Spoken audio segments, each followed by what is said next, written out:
우리들이 이 세상을 살아가면서요, 신앙의 아름다운 이력을 남기는 것 굉장히 중요합니다. 신앙의 발자취를 향기롭게 남기는 것이 굉장히 중요하다는 얘기죠. 또 그 어떤 자취, 또 그 이력이 또 후세대들이 따라올 수 있는 아름다운 이정표가 될 수가 있습니다. 또 설령 우리가 그 길을 가는 데 있어서 우리의 환경, 우리가 우리 하나님 앞에 나아가는 데 있어서 온전한 신앙을 할 수 없는 그런 여러 가지 형편과 또 삶의 환경 가운데 방해 요소들이 생길 수 있잖아요. 그럴 때라 할지라도 신앙의 바른 길을 가셔야 된다는 거예요. 바른 믿음을 가져야지 그것이 또 하나의 후세대들이 바라볼 수 있는 아름다운 삶의 흔적이 될 수가 있다는 겁니다. 오늘 우리는 두 인물을 아마 보게 될 겁니다. 한 인물은 누군가요? 아몬이라고 하는 인물이고요. 또 하나는 요시아라고 하는 인물입니다. 아몬이라고 하는 왕은요, 우리가 지난번에 나눴던 것처럼 이스라엘의 가장 최악의 왕이라고 이렇게 별칭이 붙어 있는, 이스라엘을 결국 결정적으로 멸망의 길로 접어들게 만든, 직행하게 만든 왕이라고 하는 별명을 갖고 있는 므낫세 왕의 아들이었다는 거예요. 근데 아버지의 신앙 이력이 뭔가 하나님 앞에 이렇게 반역하는 행위, 하나님 앞에 불신하는 행위를 본받는 모습이 되었다는 거예요. 그 이야기가 오늘 말씀 가운데 등장하고 있는데, 아몬이 어떠한 신앙의 이력을 가졌는지, 어떠한 인생의 여정길을 걷게 되었는지를 20절, 21절을 통해서 볼 수가 있습니다. 같이 한번 보겠습니다. 20절부터 22절까지 봅니다. 같이 시작. 아몬이 그의 아버지 므낫세의 행함같이 여호와 보시기에 악을 행하되 그의 아버지가 행한 모든 길로 행하여 그의 아버지가 섬기던 우상을 섬겨 그것들에게 경배하고 그의 조상들의 하나님 여호와를 버리고 그 길로 행하지 아니하더니. 아버지 므낫세 왕이 이스라엘 남쪽 유다 백성들을 통치할 때 악랄하게 통치했어요. 악랄하게. 하나님의 대언의 말씀을 전달했던 선지자들을 무자비하게 죽였다는 거죠. 그리고 하나님으로부터 들려지는 모든 말씀을 다 막았어요. 완전히 하나님과 관계되어 있는 내용들에는 다 폐쇄 정책을 썼던 거죠. 그리고 주변에 있는 강대국들이 섬기는 우상을 본따다가 성전에서 우상을 섬기는 그런 우리 하나님 보시기에 악행을 저질렀다는 거예요. 그런 내용들.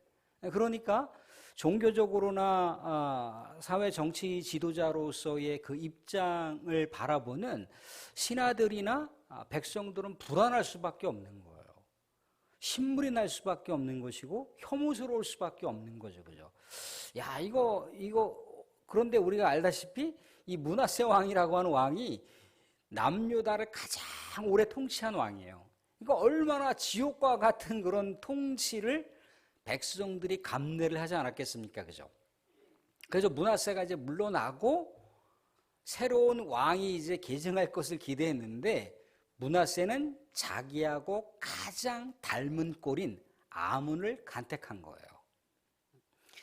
어떻게 보면은 자신보다는 조금 더 낫기를 바라고 또 자기보다는 더 선한 어떤 그 정책들을 펼칠 수 있는 아들을, 그런 지혜로운 아들을 딱 발탁해서 왕으로 세워야 되는데 그러하지 못했다는 거죠. 그죠?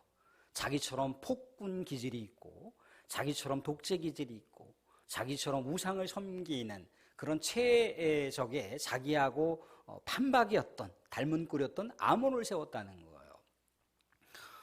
우리가 지금 읽고 있는 한글이라고 하는 것도 우리가 조선시대 그 이방원이 가장 그 난폭했던 폭군이잖아요. 그죠? 그런데도 불구하고 자기의 후세대, 후계를 이을 왕이 가장 지혜롭고 가장 민의를 반영할 수 있는 아들이어야 된다라고 생각을 해서 누구를 세운 거예요? 세종대왕을 세웠잖아요. 그죠? 근데 므낫세가 이 길을 갔다면 얼마나 좋았을까 그러는데 므낫세는 자기하고 가장 닮은 꼴이었던 아몬을 선택했습니다. 그래서 아몬을 왕으로 세웠는데 많은 신하들과 백성들은 더 이상 이제 눈 뜨고 볼 수가 없는 거예요. 그래서 어떻게 했습니까? 신하들이 23절에 보시면 그의 신복들이 그에게 반역하여 왕을 궁중에서 죽이매. 이때가 아몬이 통치 2년이에요. 통치 2년. 딱 왕이 되어서 2년 통치할 무렵에 그 신하들이 반역 세력을 규합해서 어떻게 했던가요? 이 왕을 제거했다는 거예요. 그러니까 통치자가 마음에 안 들었다는 얘기겠죠. 그죠? 근데 사랑하는 사람들, 우리는 성경의 원리를 가지고 얘기합니다. 성경의 원리상에는 통치자가 마음에 안 든다. 그럼 어떻게 해야 됩니까? 어떻게 해야 될까요? 쿠데타를 일으켜서 제거해야 될까요? 아니면 소수의 어떤 그 살해자들을 이렇게 도모해서 살해를 도모해야 되는 게 맞는 걸까요? 성경의 원리는 그렇지 않습니다. 사람의 어떤 그 복수의 마음을 다 하나님한테 맡겨야 돼요. 다윗을 생각해 보세요. 10년 동안 다윗 하나 잡으려고 아주 그냥 맹추격을 했던 사울 왕이 어느 순간인가 상황이 역전되어서 다윗의 칼에 죽을 수밖에 없는 그런 절호의 기회가 다윗에게 주어졌어요. 한 칼이면 끝나는 거예요. 그런데 어떻게 했습니까? 다윗이 사울의 옷자락만 싹 뺐어요. 감히 하나님의 기름 부은 왕을 내가 어떻게, 그러면서 옷자락만 뱉는데도 부들부들 떨어져, 부들부들. 또 한 번의 기회가 생겼습니다. 그래서 그의 조카이자 그의 신하 장수였던 사람이 왕이시여, 내가 한 칼에, 사령관이시여, 내가 한 칼에 베겠습니다 했더니 만류했습니다. 하나님께서 알아서 하실 일이라고. 우리들 같으면 어떨까요? 그 사회 정치적인 어떤 개념으로 가게 되면 당연히 쿠데타 일으켜야죠, 그죠? 당연히 제거해야 되겠죠, 그죠? 근데 성경의 원리는 그렇지 않다는 거예요. 성경 원리는 남유다 왕 중에도 그런 왕들이 있어요. 자기의 아버지를 죽였던 그런 신하들을 죽였지만 그의 신하들의 아들들까지 연좌제를 묶어서 고대 사회나 우리가 조선 왕조 그런 내용들을 봐도 사극을 보더라도 뭔가 그 아버지 때 뭔가 왕의 반역을 일으켰다. 그럼 어떻게 뜬가요? 뭔가 반역을 꾀했다. 그러면 다 연좌제로 묶여서 처형당하거나 아니면 유배를 떠나야 되는 것이 고대 사회의 그런 어떤 반역에 대한 정책들이라는 거예요. 그런데 그 아마샤라고 하는 왕은 그렇게 하지 않았다는 거예요. 뭔가 왕에게 시해를 했던 그 신하들에게 물론 처형을 하게 했지만 그의 아들들만큼은 그렇게 하지 않았다는 거예요. 왜? 하나님께 그것을 맡겼다는 거죠. 우리는 여기서 이 신하들이 왕이 아무리 악행을 저질렀다고 해서 이 왕을 그들이 뭔가 반역을 도모해서 죽이는 것, 이것은 하나님의 뜻이 아닙니다. 어떤 나름대로의 대의 명분이 있다 할지라도 그것은 하나님의 뜻이 아니라는 거예요. 왜 그렇습니까? 자, 24절을 보시면 이렇게 나와 있어요. 국민이 아몬 왕을 반역한 사람들을 다 죽이고. 누가 죽였다는 거예요? 국민이 죽였다는 거예요. 또 다른 반역 세력들이 이 아몬 왕을 죽였던 사람들을 처형한 것이 아니라 국민들이 그렇게 처형했다는 거예요. 결국 어떻게 했다는 겁니까? 하나님의 뜻은 이게 아니라는 거죠. 그죠? 물론 하나님은 이런 상황을 허용하시는 분이지만 하나님의 그 심도 깊은 그 뜻은 하나님의 의도가 아니라는 거예요. 아무튼 이렇게 아몬이라고 하는 왕은 아름다운 신앙의 이력을 남기지 못하고 최후를 맞이하게 됐습니다. 만약에 아몬이 여기서 뭔가 자기 아버지를 거울 삼아서 내 아버지가 우상을 섬기고 그렇게 백성들을 폭압적으로 악랄하게 죽이는 일들을 서슴지 않게 벌이는 그 상황들을 보면 백성들이 공포에 떨고 있는 게 보이잖아요. 신하들이 뭔가 사회 정의와 또 국정에 있어서 공의로운 어떤 그런 조언들을 해야 되는데 하지 않는 것에 대해서 아무나 한 번쯤 이상하게 생각을 해야지 맞는 거잖아요. 그죠? 허심탄회하게 얘기해라. 신하들이요, 아버지는 아버지고 나는 나다.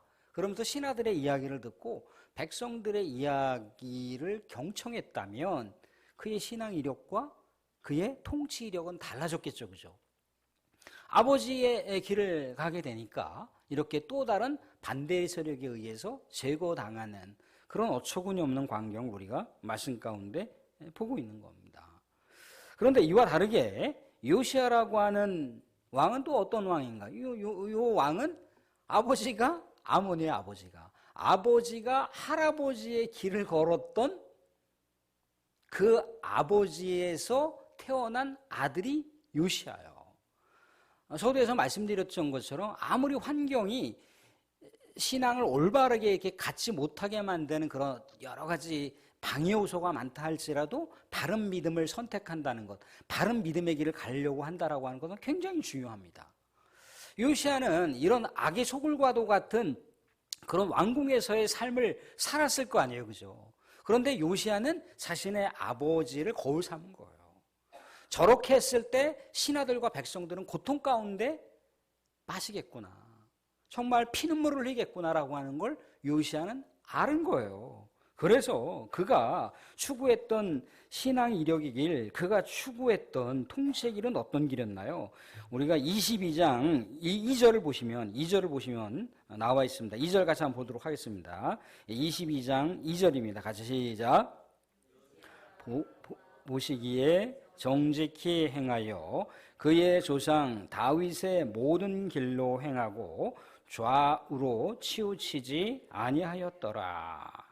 요시야가 여호와 보시기에 정직히 행하였다. 요 성경에서 얘기하는 정직이라고 하는 건 충성이라고 하는 단어로 바꿔도 된다고 그랬죠, 그죠? 윤리적인 어떤 정직함 그런 게 아니에요. 하나님 앞에 드러내라 충성했던 왕이 요시야예요. 그의 아버지는 하나님의 반역하는 악행을 저질렀던 그런 일들을 그의 아버지 때 계속해서 이어내려 왔다면 자연스럽게 그의 3대도 그 길을 가야지 비슷한 환경으로 가는 거잖아요. 그죠? 우리가 위쪽 지방을 보세요. 3대가 그 길을 가고 있잖아요. 그죠? 근데 요시야는 정말 생명이 죽어가는 길, 남유다가 멸망의 길을 가는 데 있어서 터내버린 거예요. 자신의 삶을 들여다보고 또 하나님의 백성의 나라를 생각해 보니까 자기가 가야 할 길은 있는 거예요. 자기가 가야 할 신앙 이력에 표대가 있는 거예요. 일대 왕이었던 다윗이라고 하는 왕의 길을 간 거예요. 하나님 앞에 충성했다고 하지 않습니까? 그죠? 좌우로 치우치지 아니했다고 하잖아요. 그죠? 그러니까 하나님을 언제나 의지하고 하나님을 앙망하는 삶을 사니까 뭐가 눈에 보이는 거예요? 하나님 앞에 나아가는 예배 처소에 뭔가 하자보수가 생기는 부분들이 보이는 거예요. 그래서 어떻게 했던가요?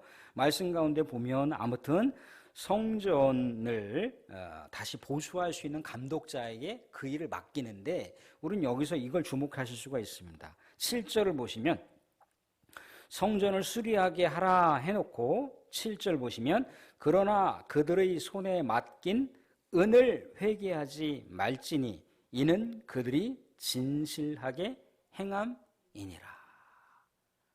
그러니까 일하는 사람들, 성전을 보수하는 사람들, 이 사람들이 요시야 왕이 하나님 앞에 신실한 걸 알아요. 백성들의 이 고통과 아픔을 헤아릴 줄 아는 왕이라고 하는 걸 알아요. 그 왕이 뭔가 신하들을 통해서 정책들을 펼치고자 했을 때 그 길을 따르는 백성들도 또 그 일을 돕는 동역자들도 어떤 마음 가운데 있는 거예요? 요시야하고 동일한 마음 가운데 있는 거예요. 그러니까 재정을 어떻게 쓰든지 간에 다 믿고 맡겼다는 얘기예요. 그거 계산하지 마. 재정 얼마가 들었는지 그거 카운트하지 마. 지금 그 얘기예요. 그들이 정말 정직하게, 그들이 신실하게 성전 보수를 할 수 있다라고 그렇게 신뢰하고 맡겨버린 거예요. 이럴 수가 있습니까? 이럴 수가 있습니까? 그러니까 이렇게 하나님 앞에 깨어있고 하나님을 절대적으로 의지하게 되니까 사람조차도 뭔가 그 사람 안에 뭔가 비리가 생길 수도 있고 뭔가 결격사유가 있을 수도 있지만 넉넉하게 신뢰해버리는 거예요. 넉넉하게. 또 하나는 뭡니까? 말씀 가운데 보면 11절에 왕이 율법책의 말을 듣자 곧 그의 옷을 찢으니라. 예, 성전을 수리하는 과정 속에서 이미 선대 왕들이 봤던 하나님의 율법서가 기록이 돼 율법서를 찾은 거예요. 그동안에는 하나님의 율법서를 이렇게 아주 책으로 주어져 있는 게 없었고 계속해서 어떤 회의록이라든가 어떤 뭐 기록물을 통해서만 이렇게 계속해서 전달되고 구전을 통해서 전달받다가 이제 이게 다윗과 솔로몬 때 그 시대를 거쳐서 왕들, 선왕들이 늘 언제나 머리맡에다가 놓고 봤었던 율법서가 요시야 때에서야 비로소 발견이 된 거예요. 그러니까 선왕들이 하나님의 말씀을 안 봤다는 얘기죠, 그죠? 하나님의 말씀을 통치 원리로 삼지 않았다는 얘기잖아요, 그죠? 그래서 이 율법책의 말씀을 발견하자마자 11절에 요시야 왕이 그의 옷을 찢는 거예요. 통에 자복했다는 얘기예요. 하나님, 우리 선왕조 때부터 하나님의 말씀을 떠났던 삶이 얼마나 비극적인 이 삶이었습니까? 라고 하나님 앞에 회개하고 있는 그런 모습을 볼 수가 있습니다. 그리고 이제 우리나라는 이 남유다는 하나님의 말씀 중심적으로 살아갈 것이다. 이 말씀을 실천하며 살아갈 것이다. 생사화복의 주관자이신 하나님께서 말씀하시는 그 길을 순종하는 것이 남유다가 축복을 받는 길이고 또한 남유다 백성들 개개인이 축복받는 길이라고 하는 것을 이 요시야가 깨닫고 모든 백성들과 하나님의 말씀을 공유하도록 선포하는 장면을 볼 수가 있어요. 그게 13절의 말씀입니다. 13절 같이 한번 보도록 하겠습니다. 13절 읽고 정리하면서 말씀을 마무리하겠습니다. 13절 같이 보겠습니다. 같이 시작.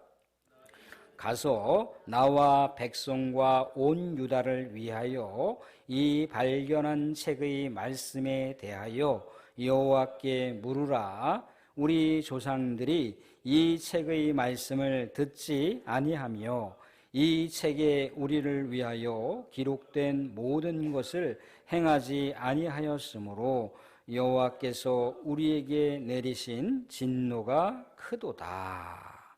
뭐겠습니까? 앞으로 남유다는 하나님 말씀 중심적으로다가 통치하고 말씀 중심적으로다가 정화하고 말씀에 순종하여 이 남유다를 새롭게 세우겠다라고 하는 요시야의 종교개혁의 결연한 의지를 13절을 통해서 이야기를 하고 있습니다.